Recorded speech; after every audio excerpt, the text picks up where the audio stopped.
Congresswoman Yvette D. Clarke is a Brooklyn native who is proud of her Jamaican heritage. She attended the New York City Public Schools, graduated from Oberlin College, and was a recipient of the prestigious APPAM Sloan Fellowship in Public Policy and Policy Analysis Award. Prior to being elected to the House of Representatives, the Congresswoman served on the New York City Council.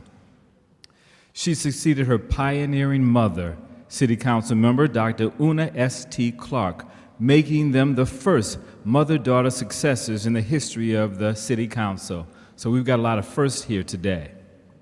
As a representative of the 9th Congressional District of New York, this legislator dedicated herself to continuing the legacy of excellence established by the late Honorable Shirley Chisholm. She was the first African-American woman and Caribbean-American elected to Congress, just in case you didn't know. As an activist, a community organizer, and now a legislator, Congresswoman Clarke's boldness, compassion, and love for the people has allowed her to become an effective leader and an outspoken advocate on numerous issues of great importance to her constituents. In the 115th Congress, Clarke serves on the Energy and Commerce Committee, the Committee on Small Business, and the Ethics Committee. She has demonstrated her capacity for leadership as chair of the Multicultural Media Caucus, which is dedicated to eliminating stereotypes in the media, as well as expanding ownership to include communities of color.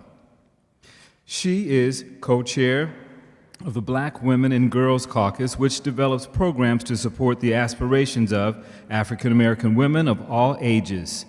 The Congresswoman is also an at-large member of the Congressional Black Caucus Executive Committee. In addition, Congresswoman Clarke serves as a co-chair for the Caribbean Caucus, where she works to build the relationships between the United States and the Caribbean community on matters of trade, immigration reform, and direct investment. Congresswoman Clarke currently resides in the Flatbush section of Brooklyn, the very neighborhood in which she grew up. Ladies and gentlemen, I present to you Congresswoman Yvette D. Clarke.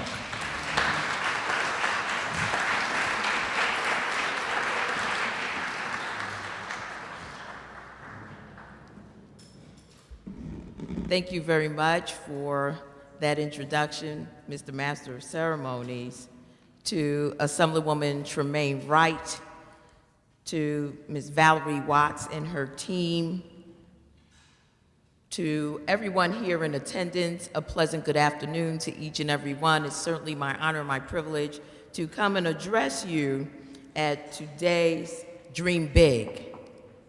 I want to thank the Business and Professional Women's Corporation and, of course, the esteemed leadership of Valerie Watts for inviting me here today.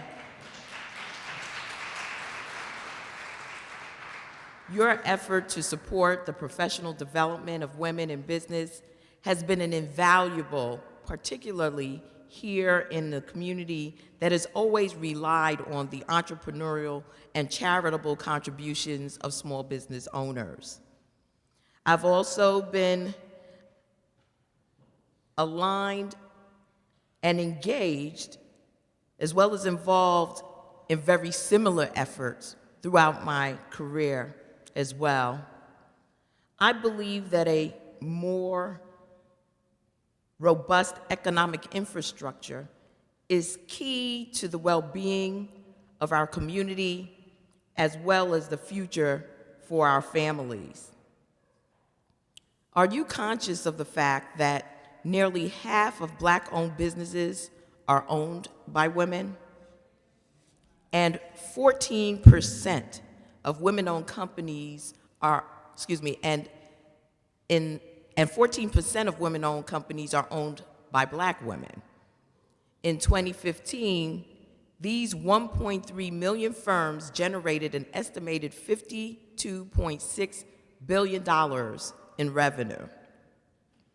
African American women have become prominent as entrepreneurs, starting the companies that generate wealth and provide jobs in our communities. My task and my passion is to provide support that is needed to build these companies. When we talk about dream big, I want to give you one of my big dreams. And that is to one day during my lifetime see a Black-owned, women-owned firm traded on the NASDAQ. That's weak.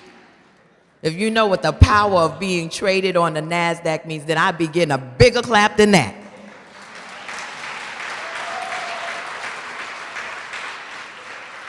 Because that means that you understand what I'm talking about.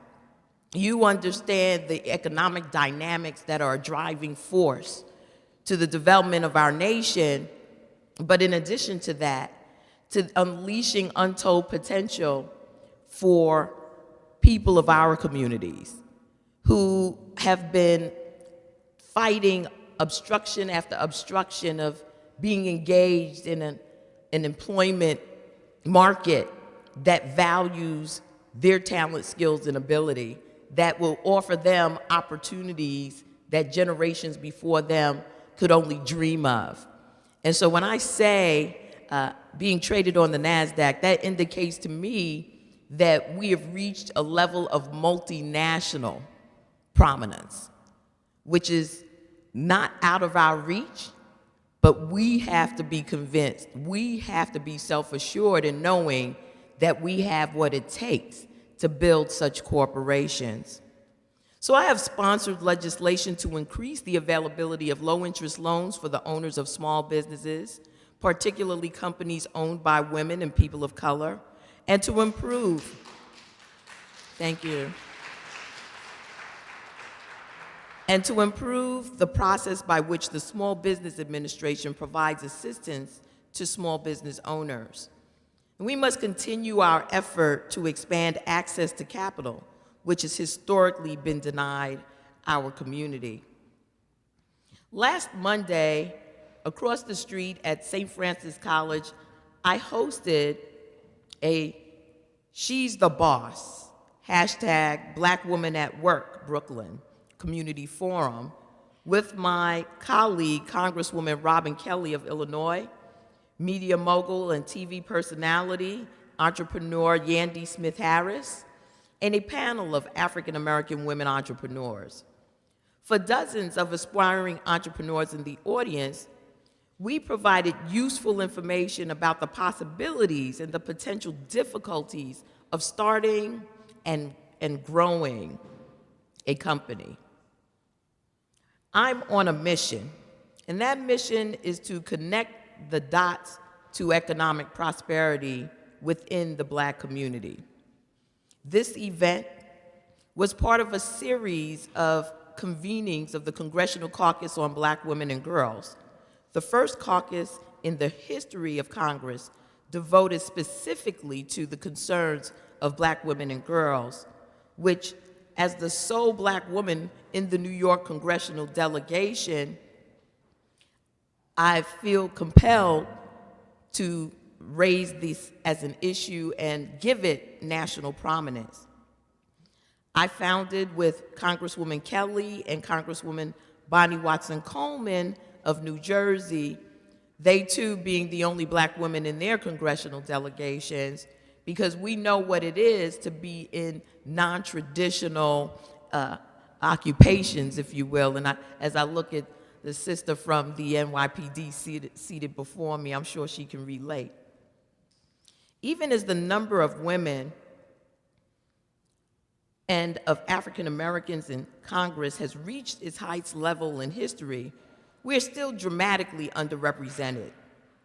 This fact explains the failure of Congress and most state legislatures to create paid family leave, which nearly every other country in the world provides, and the lack of accountability on the issues that matter to us, our families, and our communities.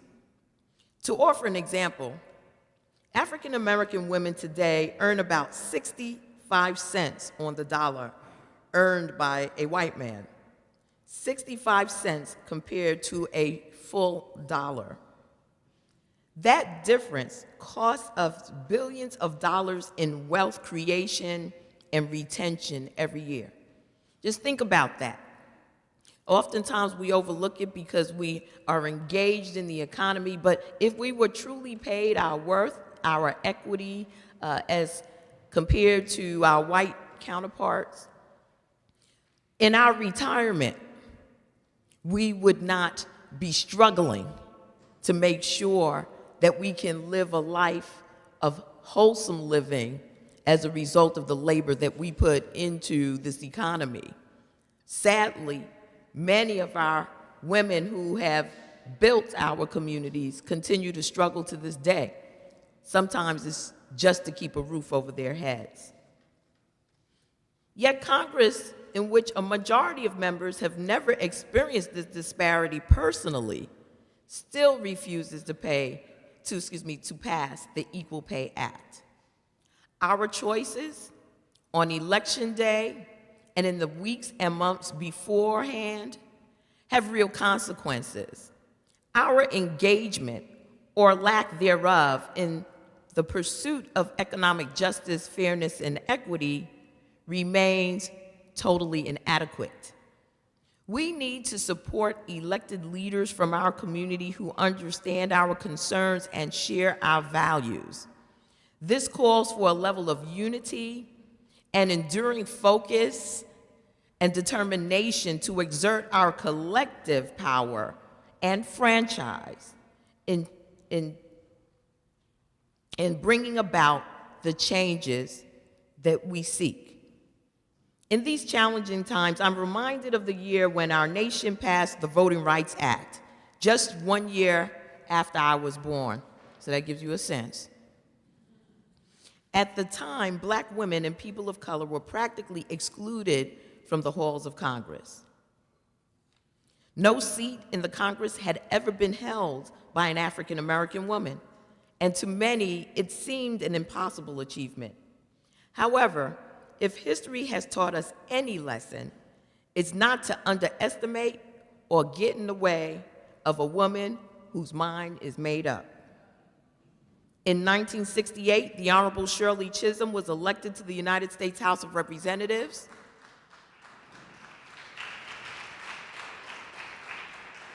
The first African American woman to hold such a distinction, and I'm honored to be a beneficiary of her legacy and in her line of succession as your representative. In her compelling autobiography, Unbossed and Unbought, Congresswoman Chisholm describes joining a local political club after graduating from Brooklyn College. She recalled how the women in the club were expected to raise funds and organize events, but were unjustly denied the opportunity to join the club's leadership. Sound familiar? Eventually, she decided rather than wait for the club to change, she would establish her own club that would change politics within Central Brooklyn. That club eventually became a powerful force for African Americans who represented a majority of the people in the area to propel them to become candidates for elected office. In addition, the club allowed women to become involved not only behind the scenes, but fully on the national stage. Her voice was a call to action in the civil rights movement to insist that women have an opportunity to assume positions of leadership. Elected to the New York State Assembly in 1964 and to the House of Representatives in 1968, Congresswoman Chisholm claimed a place at the table despite resistance from many of the established members in Congress. When she talked about early childhood education and childhood nutrition, she had the authority of her experience in the development of preschools here in Brooklyn. Before she became an elected official, she had already developed her leadership in our community. She was always one to raise her voice on behalf of the community she loved. Congresswoman Chisholm was a voice for the dispossessed, not only here in Brooklyn, but across the United States and indeed around the world. Her achievements in Congress were extensive. The establishment of nutrition assistance programs, health services for parents and children, expansion of the minimum wage, literacy training, the protection of the right to vote, support for veterans of the armed services, and promotion of opportunities for women to succeed in college, graduate school, and collegiate and professional sports with the enactment of Title X. In 1972, Shirley Chisholm entered the campaign for the Democratic Party's nomination for president. There had never been a woman candidate for president in the Democratic Party or an African American candidate in either the Democratic or the Republican Party. She had a button that proclaimed "Ready or Not," and "Ready or Not" was exactly what she meant. Shirley Chisholm realized that she could not wait until the United States believed it was ready for an African American as president or a woman as president. No one would give it to her. She would have to take it. Although her 1972 run was ultimately unsuccessful, it allowed Shirley Chisholm to cement her legacy as a trailblazer and inspired a generation of young women to pursue their big dreams. All of us are beneficiaries of her legacy, and now we have a responsibility to build on that legacy. Shirley Chisholm, I believe, would have been proud of us, but I think she would ask us why, more than 40 years after she entered the Democratic Party primary for President of the United States, this nation has not yet elected a woman of color as president, and urging us to make the sacrifices necessary to exercise our power and to herald those and to hold those who are elected accountable. She would ask us how we could be at the best tolerant and at worst indifferent to the fact that the Voting Rights Act, which she worked to expand in 1970, 1975, and 1982, has been effectively repealed by the Supreme Court, and why the insistence that Congress restore the law is so muted. She would ask us why, in 2017, millions of people, because of their race or their gender, are still denied the full blessings of the American life and must continue to fight for their right to full participation in our civil society.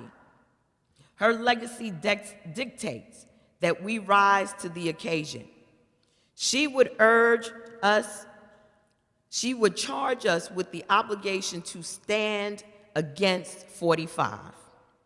Now, we must organize in opposition to Donald Trump's policies of division and hatred and regression and his entire notion of division between the American people that has been the hallmark of his colleagues, his cabinet, and his cronies. We must resist the distraction and chaos on which his administration has been based thus far and focus our attention on challenging the governance and attaining the governance that we deserve and we demand. We must be confident in our ability to affect change. We must take this nation in the direction that guarantees us that this generation and generations to come will inherit a society that reflects our values. And so today, I am just honored to be here to share those few thoughts with you.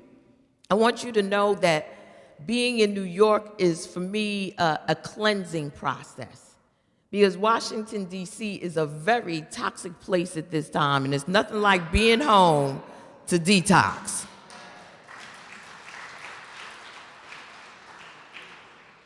We all see what is taking place right now, and it's a time of great uncertainty in our nation. The only thing that I believe that we can be certain of is our determination to be united, our determination to get the breakthrough that people like Shirley Chisholm and others who preceded her in the struggle for our communities demand of us. We can't sit back on the sidelines. We can't let others lead the movement for change and expect that in that we will be liberated and that our communities will receive the type of recognition that it deserves for all that we have done to build this nation. Because indeed, there is going to be a breakthrough. The question is, for whom?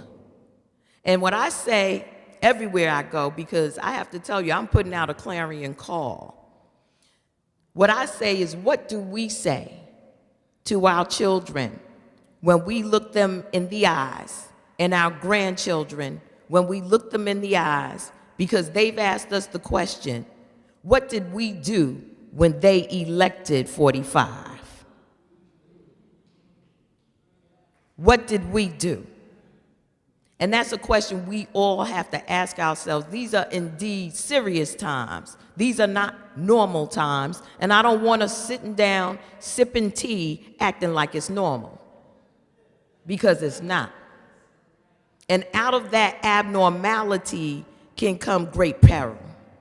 So stay woke, as the young people say. Stay engaged. Join arms. Intergenerationally, we have all it takes to get the breakthrough. And like I said, the big dream is Fortune 500 or bust. Enjoy the rest of the afternoon.